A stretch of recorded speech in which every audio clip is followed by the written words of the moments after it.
Nomes do som sincero, Cristo fala igual aqui dentro, resenha viva sem mistério. Olá, seja muito bem-vindo ao nosso espaço de estudo. Eu me chamo Rafael e é uma alegria ter a sua companhia para mais uma jornada de conhecimento. Para esse estudo, eu preparei um material de apoio completo, com todas as referências e notas, e está disponível na descrição do vídeo. Se você estiver apreciando esse trabalho, quer continuar crescendo em conhecimento conosco, não se esqueça de se inscrever nesse canal. Dito isso, vamos ao que interessa. Resenha podcast Bate.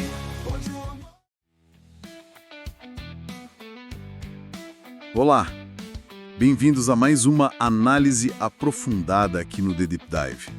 Hoje a gente vai explorar um fenômeno que, olha, desperta muita curiosidade, né? E devoção também, mas às vezes controvérsia. O falar em línguas. O que será que a Bíblia realmente ensina sobre isso? A gente está com um estudo bem detalhado aqui, do Rafael de Oliveira Gonçalves, chamado Falar em Línguas. A proposta é investigar o que as Escrituras, o que elas de fato revelam sobre esse dom. Principalmente, sabe, comparando com certas práticas mais recentes, muito ligadas ao pentecostalismo. Correto. O ponto central do estudo é que a Bíblia parece descrever o dom como a capacidade de falar línguas idiomáticas, ou seja, idiomas humanos mesmo, conhecidos. E isso é de uma forma que parece um pouco distinta de algumas manifestações que a gente vê hoje em dia. Então a nossa abordagem aqui vai ser seguir meio que a linha do tempo bíblica, né? Examinar os textos-chave para tentar entender o significado original. Então tá, a missão aqui é desvendar esses textos. A gente quer entender a raiz bíblica da ideia, qual seria o propósito de Deus por trás disso e, claro, como é que as primeiras comunidades cristãs foram orientadas a lidar com a questão. Basicamente, tentar separar o joio do trigo bíblico sobre o falar em línguas. Vamos nessa? Certo. E para entender o dom de línguas, o estudo sugere uma coisa interessante. Voltar lá para Gênesis, para a história da Torre de Babel. Pode parecer meio desconectado no início, né? Mas a lógica é que Babel introduz o problema, digamos assim, da divisão das línguas, que o dom de línguas, séculos depois, viria meio que abordar. Precisamente. É isso mesmo. Em Gênesis 11, a gente encontra a humanidade toda unida falando uma língua só. Só que a motivação para construir aquela torre, né, não era para agradar a Deus. Muito pelo contrário, era orgulho puro. Coisa do tipo, vamos fazer nosso nome famoso. E uma desobediência clara ao mandato de Deus para encher a terra. Eles queriam se concentrar, criar um centro ali, um poder, em vez de se espalhar. A torre, que provavelmente era um zigurate, era o símbolo dessa autossuficiência. E é aí que Deus intervém, né? O nome que eles escolheram, Babel, talvez quisessem dizer portão de Deus, mas pela ação divina acaba ganhando outro sentido. Vira sinônimo de confusão, que vem do hebraico Balal. Uma ironia divina, pode-se dizer. É uma ironia com consequências bem profundas. Deus confunde a linguagem e força a dispersão que eles tanto tentavam evitar. Babel representa, então, um ato de juízo que criou as barreiras de comunicação entre os povos. Entender isso é fundamental, porque o fenômeno lá de Pentecostes, em Atos, como a gente vai ver, funciona como um ato de graça. Ele reverte, pelo menos em parte, essa maldição, capacitando a igreja a cruzar essas barreiras para anunciar o evangelho. Faz sentido. E é por isso que a comunicação clara depois é tão valorizada, como Paulo vai insistir lá em 1 Coríntios 14. Faz todo sentido mesmo. Se Babel criou a divisão, a missão que Cristo deu exigiu um jeito de superar isso. Aí o estudo leva a gente para Marcos 16, versículos 14 a 18. Um texto que às vezes é citado para dizer que falar em novas línguas é um sinal para todos que creem. Sim, esse trecho é bastante usado, né? Mas o material do Gonçalves levanta duas ressalvas importantes para usar ele como uma base principal para uma doutrina sobre línguas. Primeiro, o contexto apostólico original. A ordem de ir pelo mundo e a promessa dos sinais que iam acompanhar, elas foram dadas ali diretamente aos apóstolos presentes naquele momento. Muitos estudiosos entendem esses sinais como uma confirmação especial da autoridade deles, bem no comecinho da igreja, algo que a gente vê documentado em Atos. Isso não quer dizer automaticamente que todos esses sinais específicos valem para todos os crentes em todos os tempos da mesmíssima forma. Segundo ponto, e talvez esse seja até mais decisivo, entra a crítica textual. A seção de Marcos 16, dos versículos 9 a 20, que é conhecida como o final longo de Marcos, bom, a autenticidade dela é seriamente questionada. Ah, é? Sim, ela não aparece nos manuscritos mais antigos e que são considerados mais confiáveis do Evangelho de Marcos. Isso indica que, muito provavelmente, foi um acréscimo posterior, talvez lá do século II. Entendi. Quer dizer, mesmo que o conteúdo ali descreva coisas que aconteceram de fato na igreja primitiva, tipo curas, o falar em línguas que a gente vê em Atos, é mais prudente não construir uma doutrina universal em cima de uma passagem cuja presença no texto original é tão duvidosa. Melhor focar em Atos e 1 Coríntios, onde o assunto é tratado mais longamente, né? É a abordagem mais segura, com certeza. A base da doutrina tem que estar em textos cuja autenticidade e clareza são, assim, mais incontestáveis. E isso leva a gente direto para Atos dos Apóstolos. O capítulo 2 descreve o cumprimento espetacular da promessa de Jesus lá no dia de Pentecostes. A data em si já é bem simbólica, né? Era a festa da colheita judaica. Sim, um pano de fundo perfeito para o início da grande colheita de almas para o reino de Deus. O evento que é descrito em Atos 2, versículos 1 a 4, é marcado por sinais sobrenaturais que lembram o Antigo Testamento, mas com um significado novo. A gente tem o som como de um vento impetuoso. O pneuma, que em grego significa tanto vento quanto espírito, simbolizando o poder invisível, vivificador de Deus, enchendo o lugar todo onde eles estavam reunidos. Certo. E tem também as línguas como de fogo. Diferente daquele fogo consumidor, julgador, associado à entrega da lei lá no Sinai, essas chamas aqui elas redistribuem e pousam sobre cada um dos discípulos. Isso aponta para uma capacitação pessoal, interior, vinda direto do Espírito Santo. E qual foi o resultado prático e imediato disso? O texto diz: passaram a falar em outras línguas segundo o Espírito lhes concedia que falassem. O estudo reforça que isso não é descrito como um balbucio caótico ou um êxtase sem controle, sabe? Mas como uma fala sobrenatural e inteligível. A descida do Espírito não era um fim em si, mas a capacitação para a missão que Jesus tinha dado. Perfeito. A capacitação tinha um propósito muito claro: a comunicação eficaz do Evangelho. Isso ficou evidente logo em seguida com a reação da multidão. E aqui a gente chega num ponto crucial que gera muito debate. O que exatamente eram essas outras línguas? O texto de Atos 2, ali dos versículos 5 a 13, parece dar uma resposta bem direta, não? Bastante direta. Lucas faz questão de detalhar quem era aquela multidão. Judeus, homens piedosos, vindos de todas as nações debaixo do céu. O espanto deles, que está registrado no texto, foi ouvir aqueles apóstolos, homens simples da Galileia, falando cada um na sua própria língua materna. Lucas até dá uma amostra impressionante da diversidade de línguas que tinha ali. Ele menciona partos, medos, elamitas, gente da Mesopotâmia, Judéia, Capadócia, Ponto, Ásia, Frígia, Panfilha, Egito, Líbia, visitantes de Roma, cretenses e árabes. Uau, é uma lista e tanto. E o conteúdo também era claro, né?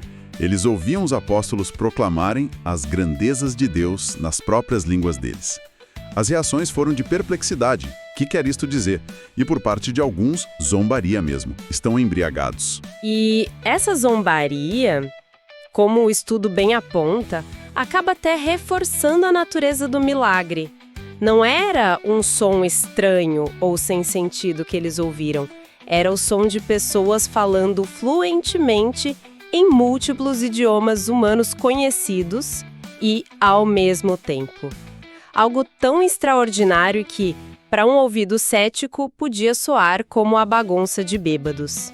O ponto neurálgico aqui é: as línguas chamaram a atenção da multidão, validaram a ação de Deus, mas foi a pregação clara e compreensível de Pedro, provavelmente em aramaico ou grego, a língua comum ali, que levou à conversão de quase 3.000 pessoas naquele dia. Então, o padrão que Atos 2 estabelece, segundo essa análise, é uma capacitação sobrenatural para falar um idioma humano, conhecido por quem ouvia, com um propósito claro de comunicar a mensagem de Deus, superando as barreiras de língua para a evangelização. Exatamente. A função era, assim, eminentemente comunicativa e missionária. Funcionou como uma reversão da confusão de Babel para unir as pessoas em torno da mensagem do Evangelho. Agora, o estudo faz um desvio importante. É para corrigir uma interpretação comum de Romanos 8, especificamente o versículo 26, que fala de gemidos inexprimíveis.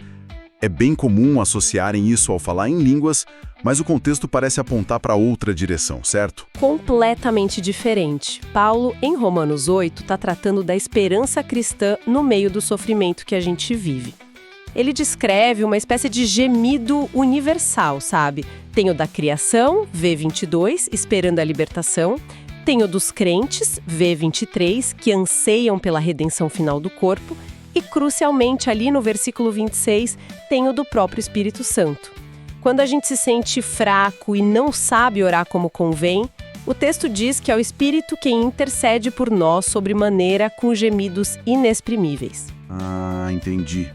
Então a ênfase não está no crente gemendo em línguas estranhas, mas na intercessão profunda, talvez nem verbal, do próprio Espírito Santo por nós. Algo que vai além da linguagem humana que a gente consegue articular. Isso. A palavra grega usada ali sugere suspiros profundos, não necessariamente palavras articuladas. É a ação do Espírito intercedendo por nós no nosso momento de maior fraqueza, quando a gente nem consegue expressar nossa necessidade a Deus. Conectar isso direto com o dom de línguas, como a gente vê em Atos, que é uma fala audível num idioma, é tirar o texto do contexto original dele. Romanos 8 trata do auxílio de Deus na oração pessoal em tempos de aflição, e não de um dom espiritual para a edificação pública na igreja. Entendido, ficou claro.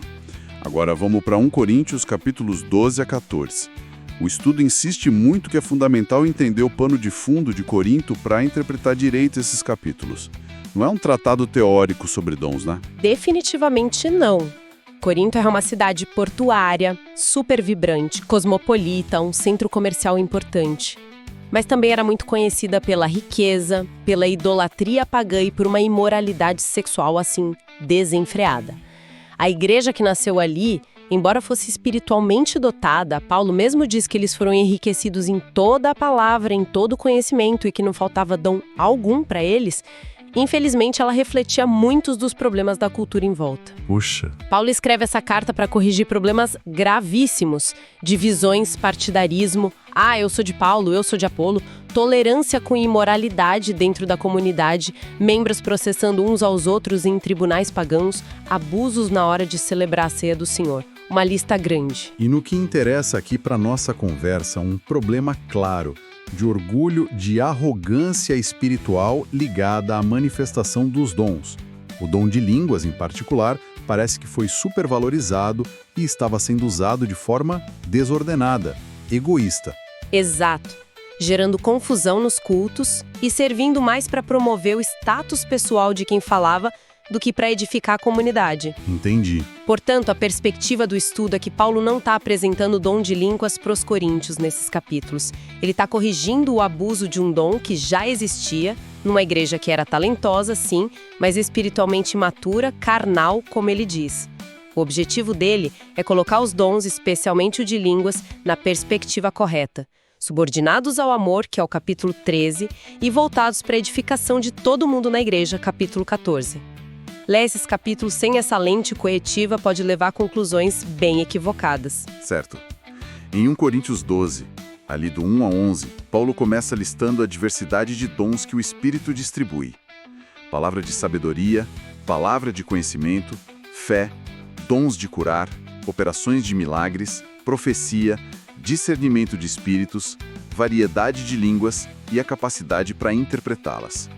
Ele enfatiza que é o mesmo Espírito quem distribui para cada um como ele quer, sempre visando o proveito comum, o bem de todos. E na sequência dos versículos 12 a 31, ele usa aquela famosa analogia do corpo humano para ilustrar a unidade na diversidade. Somos muitos membros, mas um só corpo em Cristo. Fomos batizados em um só Espírito, Não importa a nossa origem judeu, grego, escravo, livre.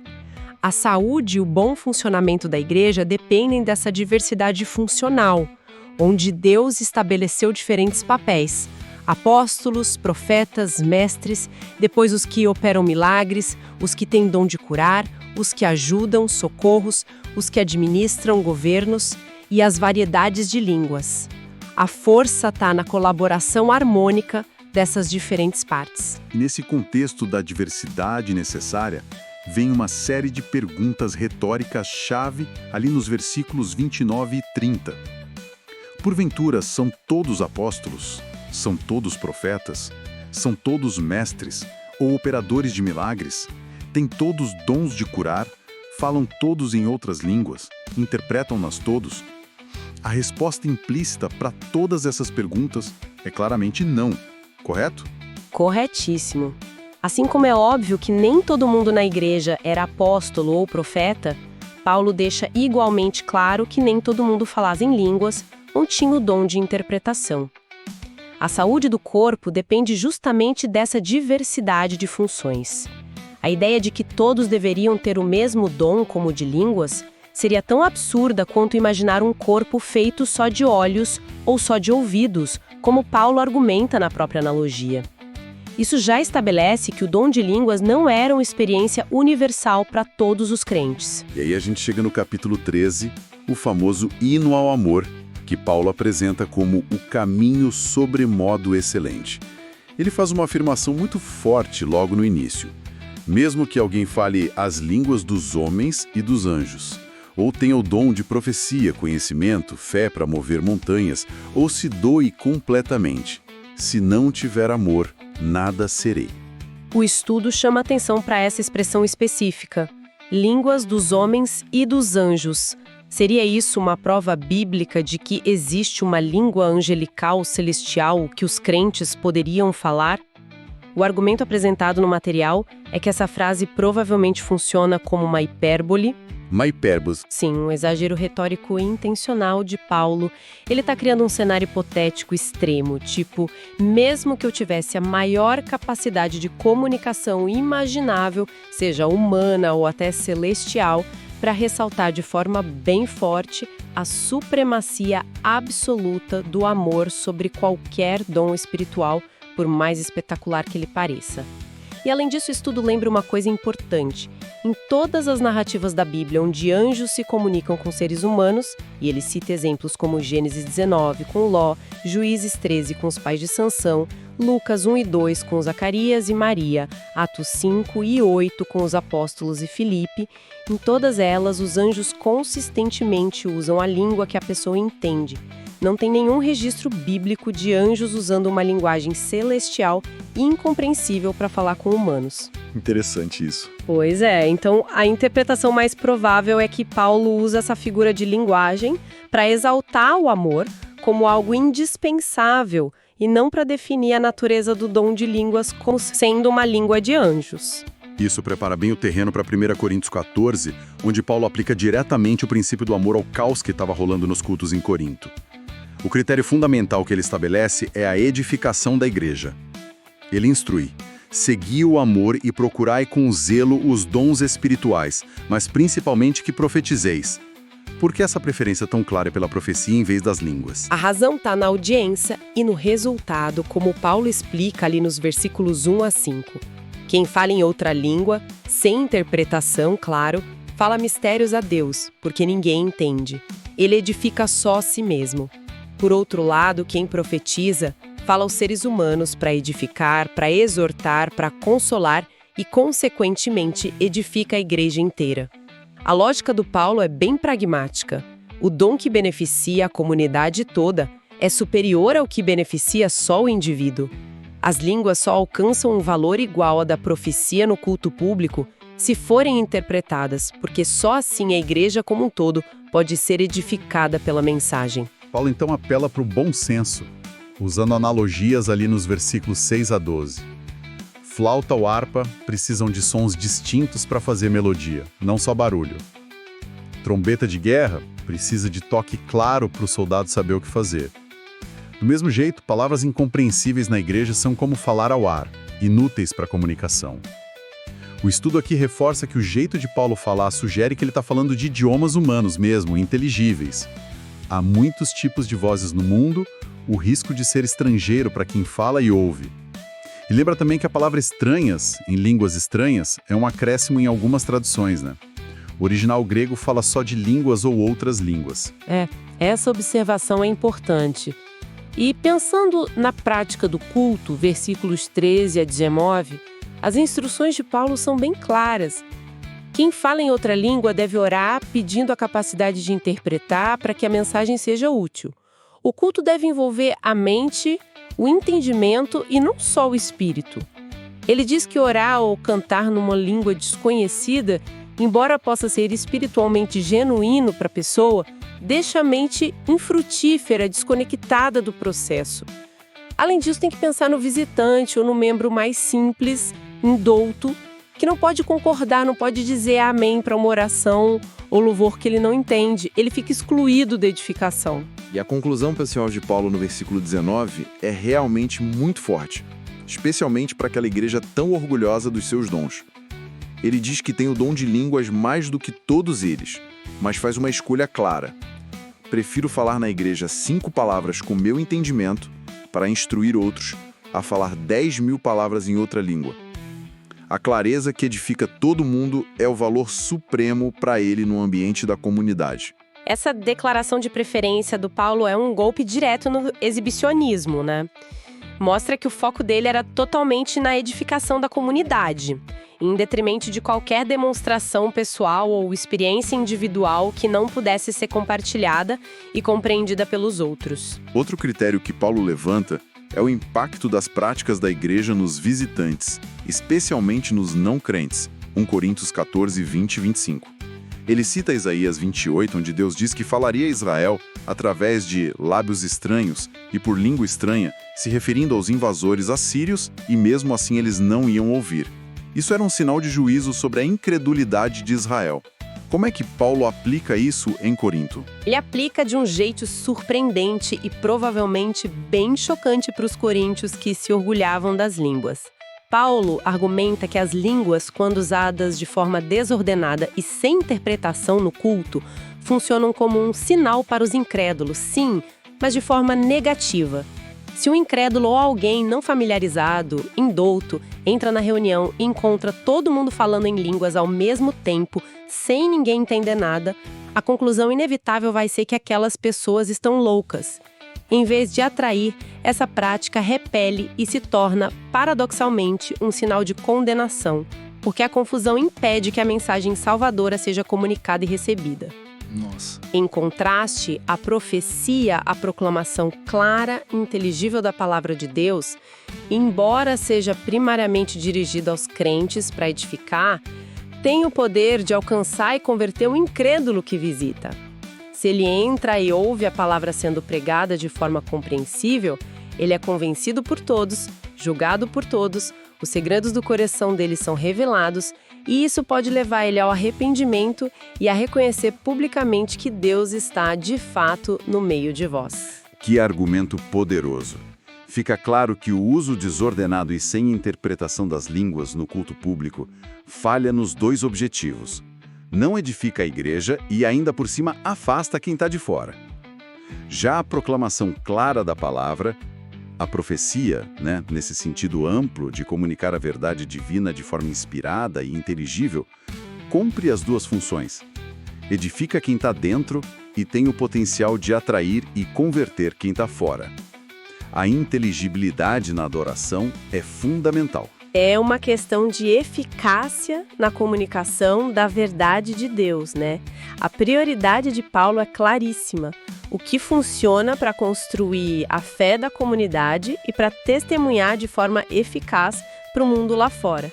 Diante desse quadro todo, Paulo então estabelece regras práticas, quase um regulamento mesmo, para o uso dos dons no culto público. Está lá em 1 Coríntios 14, do 26 ao 40. O princípio que guia tudo é explícito. Faça-se tudo para edificação. Quais são as diretrizes específicas para o dom de línguas? As regras são bem específicas e até restritivas, o que sugere que a desordem em Corinto era séria. Primeiro, um limite de quantidade. Quem fala em línguas deve fazer isso no máximo 2, ou quando muito 3 pessoas por reunião. Nada de um monte de gente falando ao mesmo tempo. Só 2 ou 3? Exato. Segundo, um limite de ordem.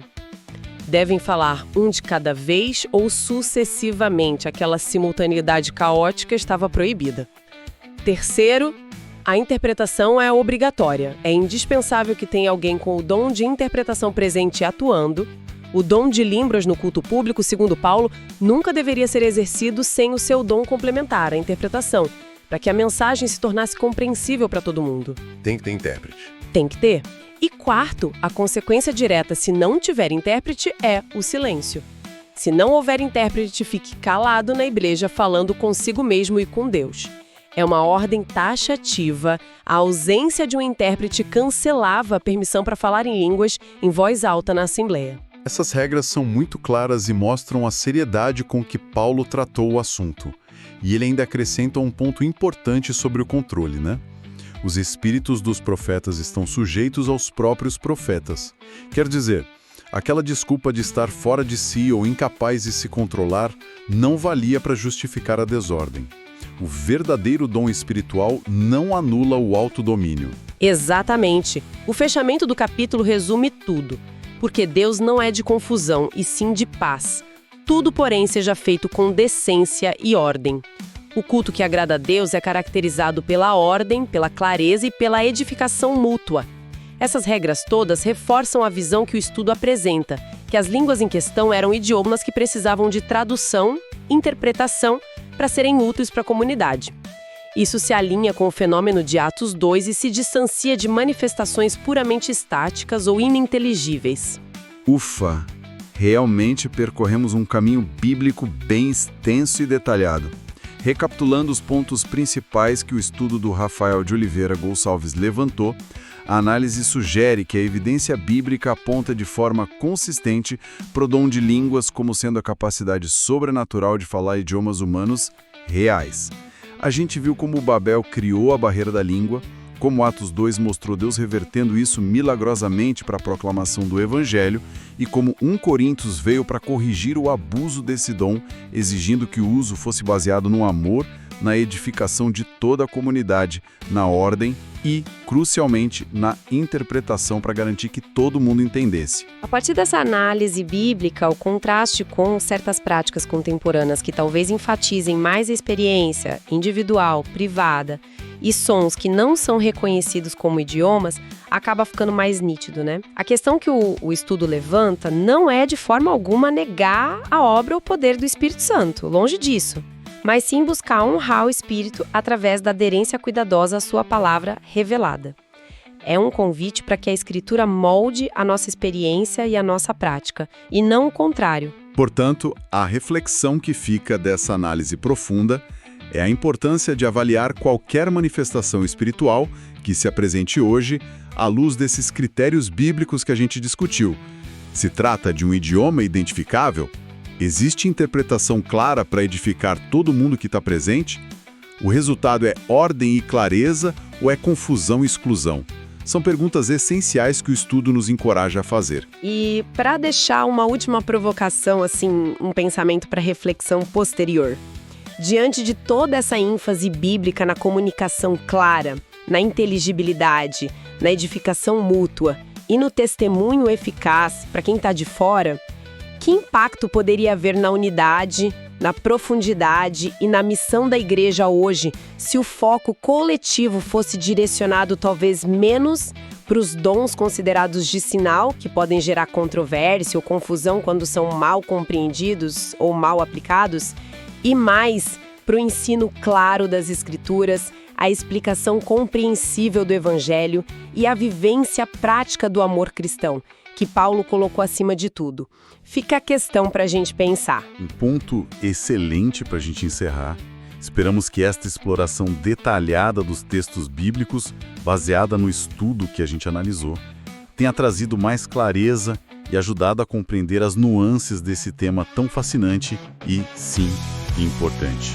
Agradecemos por nos acompanharem mais esta análise aprofundada. Até a próxima!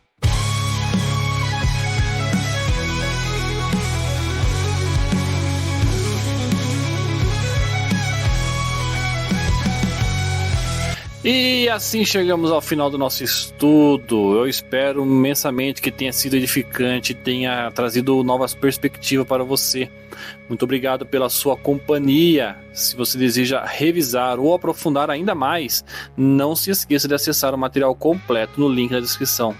Se este conteúdo lhe agregou valor para você, considere se inscrever no canal, deixar seu comentário com suas dúvidas ou reflexões e, por fim, compartilhar esse conhecimento com mais pessoas. Fique com Deus e até o nosso próximo estudo.